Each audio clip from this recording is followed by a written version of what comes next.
Bonsoir à tous, merci de nous rejoindre pour le 19h, les titres à la une. Le CNDH lève le voile sur le drame survenu devant le point de passage entre Nador et Melilla. Les migrants sont morts par asphyxie et les forces de l'ordre marocaines n'ont pas eu recours au tir par balle lors de l'assaut, relève le rapport. Les développements dans un instant. L'Union européenne ouvre la porte aux produits avicoles du Maroc. Une décision rendue possible par la conformité des produits marocains à la réglementation sanitaire des pays de l'Union, un marché de 450 millions de consommateurs. L'épisode caniculaire se poursuit partout dans le pays. Le mercure frôle les 50 degrés dans certaines régions. On cherche à se rafraîchir par tous les moyens. Pour beaucoup, les plages sont le meilleur refuge face à une chaleur suffocante. À la une, le Conseil national des droits de l'homme présente son rapport préliminaire de la mission d'information mandatée par le Conseil sur l'incident tragique devant le point de passage entre Nador et Melilla. Un rapport présenté par la présidente du CNDH, Amina Bouayesh, lors d'un point de presse. Il en ressort que les forces de l'ordre marocaines n'ont pas eu recours au tir par balle lors de l'assaut des migrants et les décès enregistrés ont été causés par asphyxie mécanique consécutive à la bousculade. Les autorités, les associations non gouvernementales ainsi que les migrants blessés hospitalisés ont tous unanimement soutenu qu'il n'y a pas eu de recours aux balles et que les forces de l'ordre ont utilisé des matraques et du gaz lacrymogène, précise la présidente du Conseil. Les conclusions préliminaires soulignent que l'autopsie demeure la seule voie à même de vérifier avec précision les causes de décès dans chaque cas. Le nombre de personnes décédées lors de cet incident est de 23. Parmi elles, 5 sont arrivées à l'hôpital en état de mort. Le nombre de blessés est de 217, dont 77 parmi les migrants et 140 parmi les forces publiques. Selon le rapport du CNDH, aucune des personnes décédées lors de la tentative de franchir la clôture n'a été enterrée. La mission d'information s'est assurée du nombre des corps lors de sa visite à la morgue. Feu vert pour l'accès des produits marocains à base de viande de volaille au marché européen, un marché de 450 millions de consommateurs. L'Europe est parmi les plus grands producteurs de produits avicoles à l'échelle mondiale.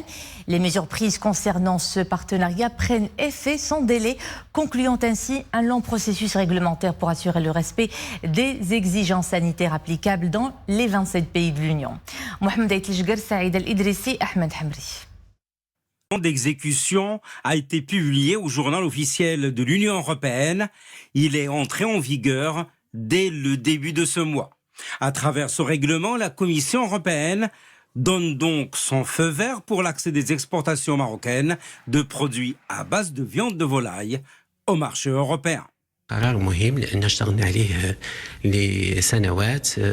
C'est une importante décision. Nous avons beaucoup travaillé des années durant pour obtenir la conformité de nos produits aux normes européennes. Tous les acteurs concernés ici au Maroc ont conjugué leurs efforts pour se conformer aux normes sanitaires, de traçabilité et de contrôle. Un grand acquis pour les producteurs marocains en raison de la taille économique du marché européen et de la proximité de ce marché avec le Maroc. La décision de la Commission européenne devrait avoir un grand impact positif pour la filière de production de la volaille au Maroc.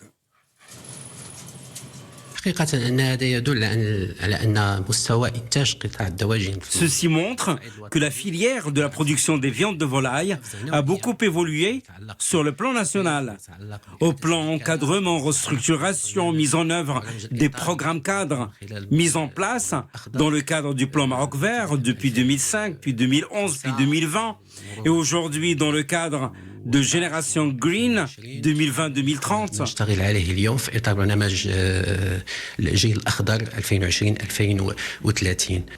Les producteurs marocains commencent désormais à exporter des produits à base de viande de volaille vers les 27 États membres de l'Union européenne. Ils accèdent ainsi à un marché de près de 450 millions de consommateurs. Retenez maintenant ce chiffre, 87 millions d'euros, c'est la valeur de financement octroyée par la Banque africaine de développement en faveur du programme d'appui à la généralisation de la couverture sociale au Maroc.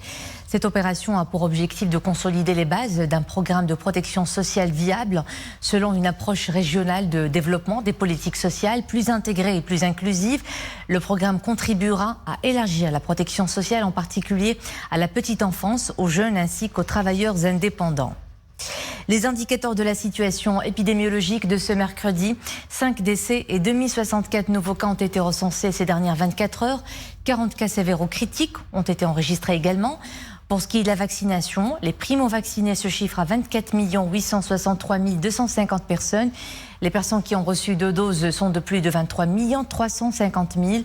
Près de 6,5 millions de personnes ont bénéficié des 3 doses et à ce jour, la 4e dose a bénéficié à 7 912 personnes.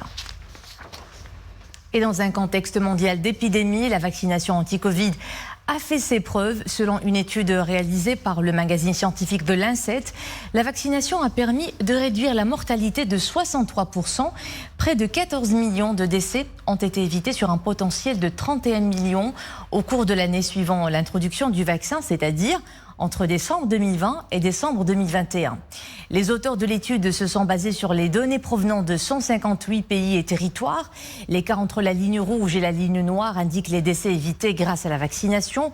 La proportion du total de décès évités par la protection directe conférée par la vaccination étant représentée en bleu et la proportion indirecte en vert. Ces analyses ont été comparées à un scénario hypothétique alternatif dans lequel aucun vaccin n'aurait été administré. La leishmaniose cutanée constitue un véritable problème de santé publique dans certains pays comme le Maroc. La maladie réapparaît en force dans plusieurs douars, dont la province de Chichaoua par exemple.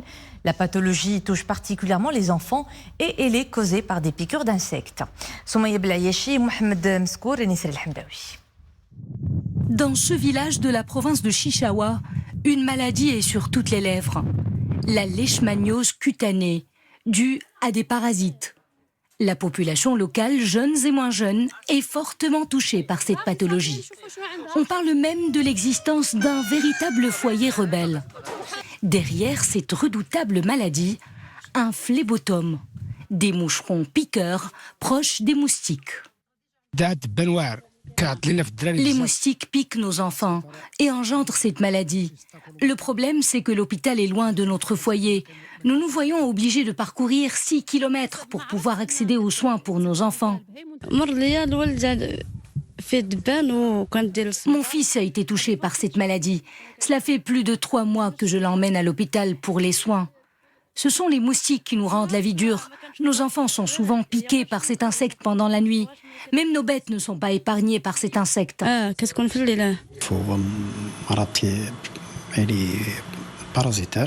La leishmaniose est une maladie parasitaire qui a un cycle.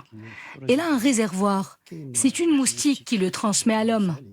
Il existe différents genres de leishmaniose. La leishmaniose cutanée et la leishmaniose viscérale.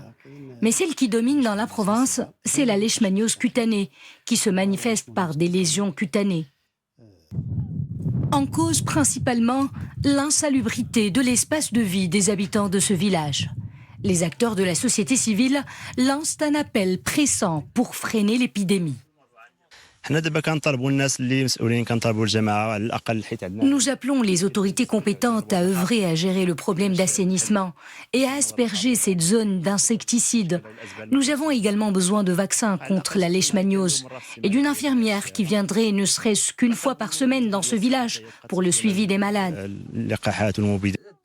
Les familles sont excédées par cette épidémie qui s'abat sur leur localité et de surcroît en ces temps durs de pandémie et de canicule.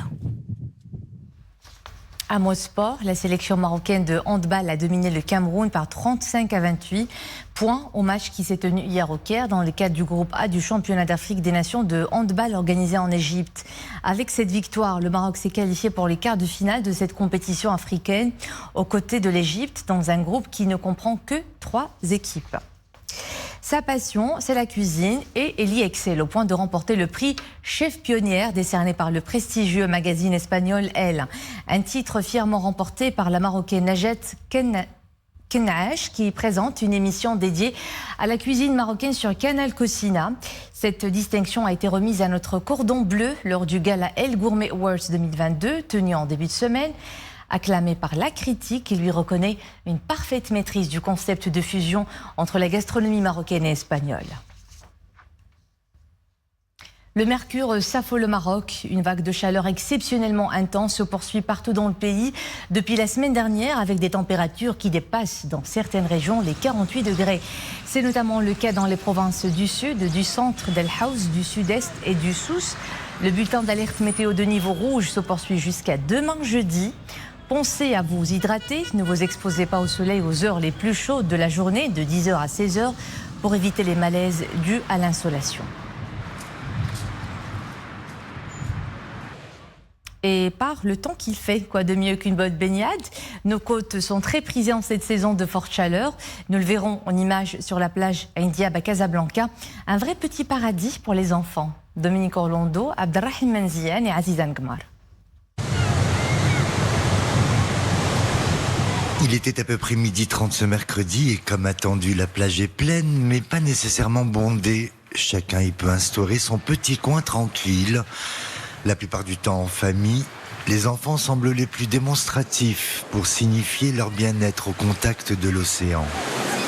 Salam, monsieur Smiedjelk. Rita. Aya. Ewa, كدا زاد اليوم. Ça va, alhamdoulilah, بخير. Zouin. Et c'est bien, c'est sympa, c'est rafraîchissant. Qu'est-ce que tu aimes à la plage? J'aime faire le surf et aussi j'aime nager, faire des châteaux de sable. Avec qui tu es venu? Avec ma mère, mon frère et mon père. Alors comment ça se passe à la plage? Ça va. Tu es venu pour la fête de l'Aïd? Aussi pour voir mes cousins. Et ça fait longtemps que tu les as pas vus. Ça fait quelques années avec le corona. Et qu'est-ce que tu dis toi de ta journée? Je suis venue à la plage, j'ai passé un très bon moment avec Sofia. Maintenant je la considère comme si c'était ma meilleure amie car on a bien joué, on s'est bien amusé. Qu'est-ce que vous allez faire aujourd'hui? On va sûrement aller manger parce qu'on n'a même pas mangé. Outre le déjeuner préparé au préalable et le goûter pour plus tard en milieu d'après-midi, il y a sur la plage des jeunes gens qui proposent glace ou boissons, mais également les incontournables beignets chauds. بني chaud. كل صيف كنجي نخدم هنا في البين. Je viens tous les étés, c'est un travail plutôt agréable, surtout quand il y a du monde. Bref, tout ce qui peut ressembler à un mercredi tranquille à la plage. Les maîtres nageurs veillent au bon déroulement du séjour des estivants, ce qui permet aux parents de se relaxer également un temps eux-mêmes. Et c'était le clap de fin de cette édition. Merci à vous de nous suivre. L'info est de retour à 21h en compagnie de Nabila Azarkan. À demain.